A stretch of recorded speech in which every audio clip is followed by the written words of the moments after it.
Hello everyone, welcome आप सभी का। और आज का सेशन है हम लोगों का सॉन्ग ऑफ माई सेल्फ का ऑब्जेक्टिव और समरी का सेशन है। जी हाँ, आपके पास यदि असाइनमेंट है तो आप उसे निकालिए और देखिए आखिर सॉन्ग ऑफ माई सेल्फ का ऑब्जेक्टिव। जी हाँ, जल्दी हम कवर करेंगे सारे सारे सेक्शन इसका। चलिए हम लोग देखते हैं। Walt Whitman as people's poet, प्रथम क्वेश्चन है हम लोगों का। वाल्ट विटमैन जो है वे पीपल्स पोएट थे। जी हाँ, पीपल्स पोएट थे, लोगों के कवि के नाम से जाने जाते थे। Walt Whitman, what is the meant by loaf? Loaf का मतलब क्या होता है? वांडर होता है। नेक्स्ट क्वेश्चन है, every atom of blood is formed from, खून का प्रत्येक कतरा जो है किन चीजों से बना हुआ है? सोयल और एयर। जी हाँ, कविता में आपको समझाई गई थी कि अमेरिका की मिट्टी से ही, अमेरिका की हवा से ही कवि के शरीर का निर्माण हुआ है। तो वही बात यहाँ पर है कि खून का हर कतरा जो है, खून का हर कण जो है, उसका प्रत्येक कण जो है मिट्टी और हवा से बनी हुई। कहाँ की हवा और मिट्टी से बनी हुई है? अमेरिका की हवा और मिट्टी से बनी हुई है। नेक्स्ट है कि डायरिंग, डायरिंग नहीं होगा, ड्यूरिंग होगा। आप यहाँ पर सुधार लीजिएगा, मिसप्रिंट है। During the civil war the poet worked as, civil war के दौरान जो है कवि किन रूपों में काम किया करता था?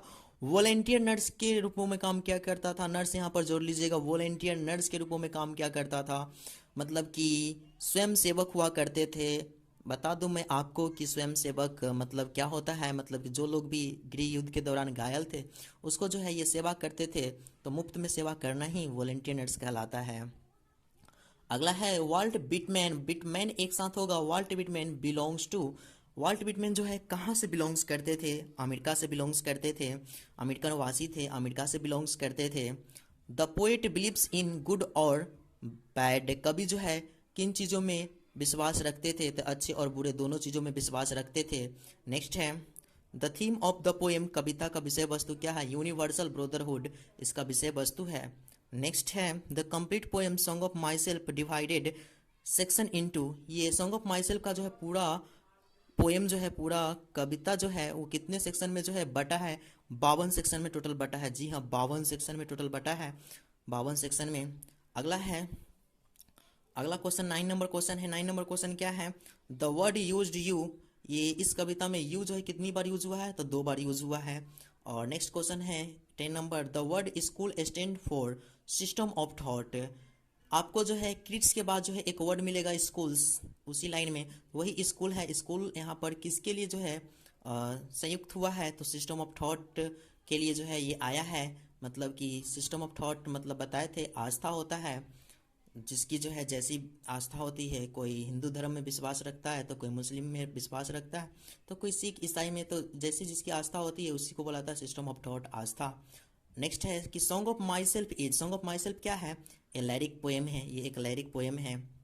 नेक्स्ट है द ओपनिंग सेक्शन ऑफ, यहाँ पर लॉन्ग दिया गया है, लॉन्ग मिस प्रिंट है, आप यहाँ पर सॉन्ग कीजिएगा। जी हाँ, आप यहाँ पर सॉन्ग कीजिएगा।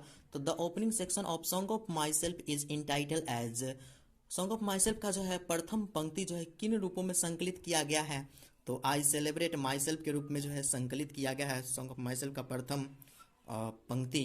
उसके बाद है नेक्स्ट क्वेश्चन नंबर है आपका 13, the speaker is a great lover of, कवि जो है इस कविता के कवि जो है वो किन चीज़ों का महान प्रेमी है?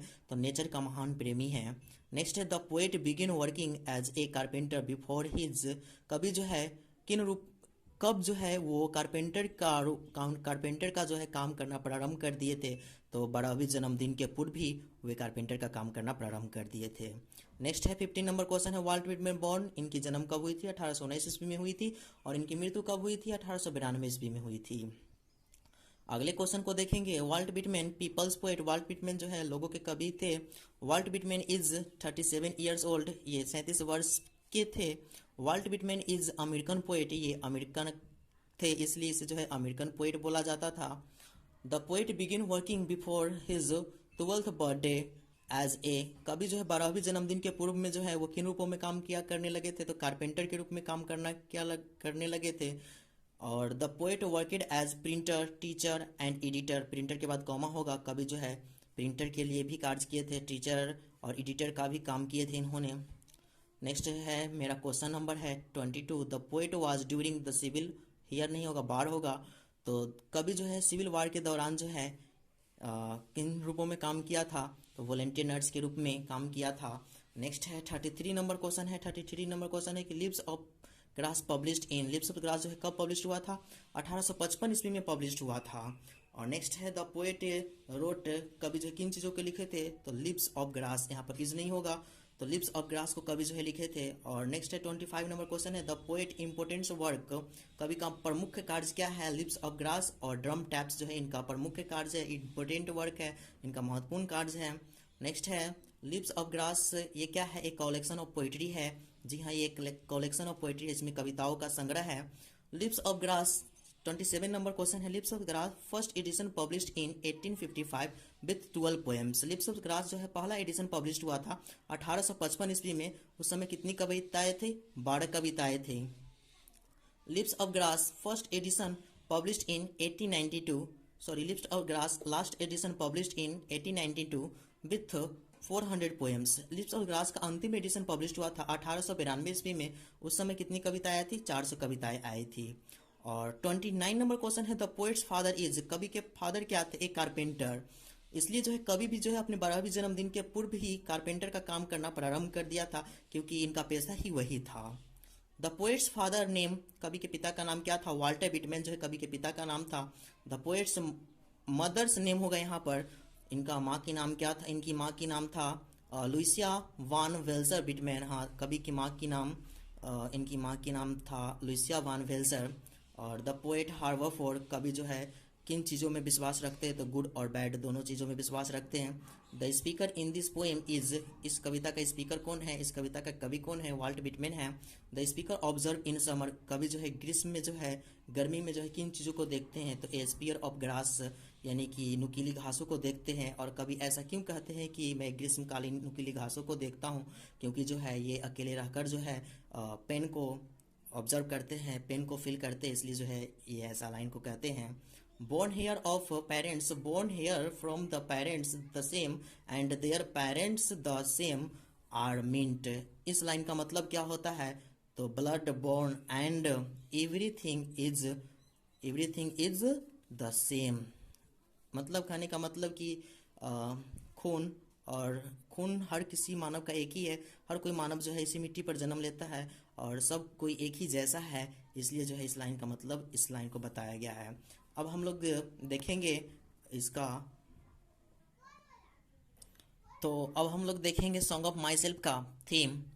और इससे पहले कि मैं बता दूं कि थीम हम लोग चैप्टर को स्टार्ट करने से पहले भी पढ़े थे, लेकिन आपके पास असाइनमेंट है और वीडियो जूम नहीं हो पा रही है, इसलिए जो है आपके पास असाइनमेंट है तो निकालिएगा और जो बोलते हैं उसको ध्यान से सुनिएगा। Song of myself is composed by one of the most individualistic literary figure of American. Song of my self जो है एक American, song of my self जो है ये कंपोज किया गया है। किसके द्वारा कंपोज किया गया है? तो अमेरिका के एक साहित्यिक, एक प्रभावशाली साहित्यिक व्यक्ति वाल्ट विटमैन के द्वारा जो है ये रचा गया है। वाल्ट विटमैन आप यहाँ पर लगा दीजिएगा लाइन में। The theme of the poem song of my self के बाद इन्वर्टेड कॉमा होगा, यहाँ पर छूटा हुआ है, आप यहाँ पर दे दीजिएगा। तो सॉन्ग ऑफ माई सेल्फ का विषय वस्तु है सॉन्ग ऑफ माई सेल्फ, फिर से यहाँ पर डालिएगा। उसके बाद होगा song of myself is a reflection of individualistic thought. Song of my self क्या है? वो व्यक्तिगत विचार की एक भावना है। और इसमें आगे बताया जाता है कि it gives the message of oneness of humans being. ये जो है मानवता के अकेलेपन होने की सूचना को देता है। सॉन्ग ऑफ माई सेल्फ जो है मानवता के अकेलेपन होने की सूचना को देता है। सॉन्ग ऑफ माई सेल्फ क्या है? एक व्यक्तिगत विचार की एक भावना है और ये मानवता की अकेलेपन होने की सूचना को देता है। तो आगे हम लोग पढ़ेंगे समरी 2009 में पूछा गया है सॉन्ग ऑफ माई सेल्फ का, और 11 में भी पूछा गया है, 14 में भी पूछा गया है और 17 में भी पूछा गया है। चलिए हम लोग देखते हैं समरी को बहुत अच्छी तरीके से। कहता है the present poem Song of Myself has been composed by one of the most individualistic literary figure of America, Walt Whitman।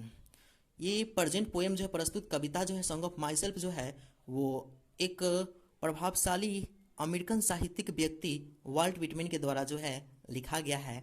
Date is taken from poetry section of our text book rainbow part 2। Full stop होगा यहाँ पर, जो कि हमारे text book rainbow part 2 के poetry section से लिया जाता है। इन दिस पोएम, इस कविता में द पोएट इंजॉय हिमसेल्फ, कवि जो है स्वयं ही जश्न मना लेते हैं। And sings for the self, और स्वयं ही गा लेते हैं। फिर फुल स्टॉप होगा, he sees himself in others, वे अपने आप को दूसरों में देखते हैं। He says that what he assume should be assumed by all, वे कहते हैं कि जो कुछ भी मैं मानता हूँ उसे सबको मानना चाहिए। Because every atom of blood is the same in all human beings, क्योंकि खून का प्रत्येक कतरा जो है, खून का प्रत्येक कण जो है, जैसा मेरे में है वैसा जो है हर किसी में है। इसलिए जो है जो मैं मानता हूँ उसे सबको मानना चाहिए, क्योंकि जो मेरा खून है, खून का प्रत्येक कण मेरे में है, वही खून जो है आप सभी में है। इसलिए मैं जो मानता हूँ उसे आप सभी को मानना चाहिए। He says he is 37 years old, वे कहते हैं कि मैं 30 वर्ष की अवस्था में हूँ। एंड ही इज़ हेल्दी, और वे स्वस्थ है। And hopes to remain healthy till death, और वे कहते हैं कि मैं मृत्यु पर्यंत तक इसी स्वास्थ्य की अवस्था में जो है बने रहूं, ऐसा जो है उनकी आशा है। फिर कहते हैं कि ही ऑलवेज कीप्स फीलिंग और thought in mind for good और बैड, अच्छे और बुरे के लिए जो है वे अपने दिमाग में हमेशा जो है भावना एवं विचार को रखते हैं। अच्छे एवं बुरे के लिए वे अपने दिमाग में हमेशा विचार एवं भावना को रखते हैं। He is ready for every hazard in his life, वो अपने जीवन में जो है प्रत्येक खतरे से लड़ने के लिए जो है तैयार रहते हैं। मैं फिर से आपको बता दूँ इसका थोड़ी सी पूरे का एक बार जो है एक्सप्लेनेशन पूरे का जो एक बार हिंदी में आपको कर देता हूँ, बता देता हूँ कि समरी जो है इसका मतलब कि सॉन्ग ऑफ माई सेल्फ का, इसमें जो है ये एक प्रभावशाली अमेरिकन साहित्यिक व्यक्ति वाल्ट विटमैन के द्वारा जो है सॉन्ग ऑफ माई सेल्फ लिखा गया है, जो कि हमारे रेनबो पार्ट 2 के पोइट्री सेक्शन से ली जाती है। और इस कविता में जो है कवि स्वयं ही जश्न मना लेते हैं, कवि स्वयं ही गा लेते हैं, और वे जो है अपने आप को दूसरों में देखते हैं, और वे कहते हैं कि मैं जो कुछ भी मानता हूँ उसे जो है सारे मानव को मानना चाहिए, क्योंकि जो है वे कहते हैं कि मैं जो कुछ भी मैं मानता हूँ उसे सारे मानव को मानना चाहिए, क्योंकि मेरा शरीर जो है जिन अणुपरमाणु से मिलकर बना है उसी अणुपरमाणु से मिलकर जो है सारे मानव का जो है शरीर बना है। इसलिए मैं जो मानता हूँ उसे सारे मानव को जो है मान लेना चाहिए। और फिर आगे वे कहते हैं कि मैं 37 वर्ष का हूँ और एक स्वास्थ्य की अवस्था में हूँ, और मैं उम्मीद रखता हूँ कि मृत्यु पर्यंत तक जो है मैं इसी स्वास्थ्य की अवस्था में जो है बना रहूं। और फिर वे कहते हैं कि अच्छे और बुरे के लिए जो है वे अपने दिमागों में जो है भावना एवं विचार दोनों रखते हैं। फिर वे अपने जीवन के हर खतरे में जो है लड़ने के लिए वे हमेशा तैयार रहते हैं। तो ये एक वाल्ट विटमैन की एक लोनलीनेस को दर्शाया गया है, लोनलीनेस को यहाँ पर मैसेज दी गई है, उनकी सूचना को बताई गई है। तो thanks for watching this video. आगे की क्लास में मैं आपके लिए लेकर आऊँगा क्वेश्चन और एक्सप्लेनेशन, तो बने रहिए आप इस चैनल पे, और लाइक कीजिए, शेयर कीजिए, सब्सक्राइब कीजिए। और आपके लिए मेरा अपना चैनल है hi fi study with Deepak sir, उस पर भी जाकर विजिट करते रहिए और देखते रहिए, और सब्सक्राइब करना तो बिल्कुल मत भूलिए। वहाँ पर आपको मिलेगी मज़ेदार इंटरेस्टिंग पॉइंट, वहाँ पर आपको मिलेगी इंटरेस्टिंग नॉलेज, जो कि आप जानकर बहुत ही प्रसन्न होंगे।